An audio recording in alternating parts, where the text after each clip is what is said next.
दुनिया की सबसे बड़ी सोडा कंपनी जब एक बहुत बड़ी गलती करती है तो क्या होता है, देखते हैं। कोका कोला, एक ऐसा नाम जो लगभग हर घर में गूंजता है, ने एक बार ऐसा कदम उठाया जिसने पूरी दुनिया को चौंका दिया। यह कहानी है एक गलती की, एक वापसी की और अंततः सफलता की। 1985 में कोका कोला ने एक बहुत बड़ा रिस्क लिया। उस समय कंपनी को लगा कि उन्हें अपने प्रोडक्ट में कुछ नया करना चाहिए ताकि वे अपने प्रतिस्पर्धियों से आगे निकल सके। उन्होंने अपने ओरिजिनल फ्लेवर को बदलकर एक नया फ्लेवर लाने का फैसला किया, न्यू कोक। यह एक बहुत ही साहसी कदम था क्योंकि कोका कोला का ओरिजिनल फ्लेवर दशकों से लोगों का पसंदीदा रहा था। कंपनी को पूरा यकीन था कि यह बदलाव उन्हें बहुत आगे ले जाएगा। उन्होंने बड़े धूमधाम से न्यू कोक को लॉन्च किया और उम्मीद की कि लोग इसे हाथों हाथ लेंगे। लेकिन अरे, वो कितने गलत थे। लोगों ने इस नए फ्लेवर को बिल्कुल भी पसंद नहीं किया। ग्राहक बहुत गुस्सा हो गए। उन्होंने विरोध करना शुरू कर दिया और कोका कोला की बिक्री बहुत कम हो गई। यह एक बहुत बड़ा झटका था क्योंकि कंपनी ने कभी नहीं सोचा था कि लोग इस तरह से प्रतिक्रिया देंगे। उन्होंने विरोध करना शुरू कर दिया और कोका कोला की बिक्री बहुत कम हो गई। लोग दुकानों में जाकर कोका कोला के पुराने फ्लेवर की मांग करने लगे, लेकिन उन्हें निराशा ही हाथ लगी। ये बहुत बड़ी गड़बड़ हो गई। कंपनी के अधिकारी परेशान हो गए और उन्हें समझ नहीं आ रहा था कि अब क्या किया जाए। लेकिन यहीं से जादू शुरू होता है। कोका कोला ने अपने ग्राहकों की बात सुनने का फैसला किया। कोका कोला ने लोगों की बात सुनी।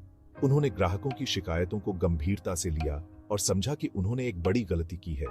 उन्हें अपनी गलती का एहसास हुआ और सिर्फ 78 दिन बाद उन्होंने ओरिजिनल फ्लेवर वापस ले आए। यह एक बहुत ही साहसी और समझदारी भरा कदम था और ऐसे आया कोका कोला क्लासिक। यह नाम ही अपने आप में एक वापसी की कहानी कहता है। लोगों ने इसे हाथों हाथ लिया। कोका कोला क्लासिक ने बाजार में आते ही धूम मचा दी। फैंस खुश हुए और बिक्री बढ़ गई। यह एक बहुत बड़ी सफलता थी और कंपनी ने अपनी खोई हुई प्रतिष्ठा वापस पा ली। यह साफ था, ओरिजिनल फ्लेवर की जगह कोई नहीं ले सकता। सीख क्या मिली? यह कि कभी कभी बदलाव हमेशा अच्छा नहीं होता। कभी कभी बड़ी से बड़ी कंपनियां भी गलती करती हैं, लेकिन असली फर्क इस बात से पड़ता है कि वो अपनी गलती से कैसे सीखते हैं और वापसी कैसे करते हैं। लेकिन फर्क इस बात से पड़ता है कि वो वापसी कैसे करते हैं। कोका कोला ने यह साबित कर दिया कि अगर आप अपने ग्राहकों की बात सुनते हैं और अपनी जड़ों से जुड़े रहते हैं तो आप किसी भी मुश्किल से बाहर निकल सकते हैं। कोका कोला की कहानी बताती है कि अपने कस्टमर्स की सुनना और अपनी जड़ों से जुड़े रहना कितना जरूरी है। यह एक महत्वपूर्ण सबक है जो हर व्यवसाय को याद रखना चाहिए। तो अगली बार जब आप कोका कोला क्लासिक पिएं तो याद रखना, यह सिर्फ एक ड्रिंक नहीं है। यह एक प्रतीक है उस वापसी का, उस संघर्ष का और उस सफलता का जो कोका कोला ने हासिल किया। यह एक वापसी की कहानी है। यह कहानी हमें यह सिखाती है कि कभी हार नहीं माननी चाहिए और हमेशा अपने ग्राहकों की बात सुननी चाहिए। और दोस्तों, ऐसे कोका कोला ने अपनी हार को जीत में बदला। यह एक प्रेरणादायक कहानी है जो हमें यह सिखाती है कि गलतियों से सीखना और मजबूत बनकर वापस आना कितना महत्वपूर्ण है।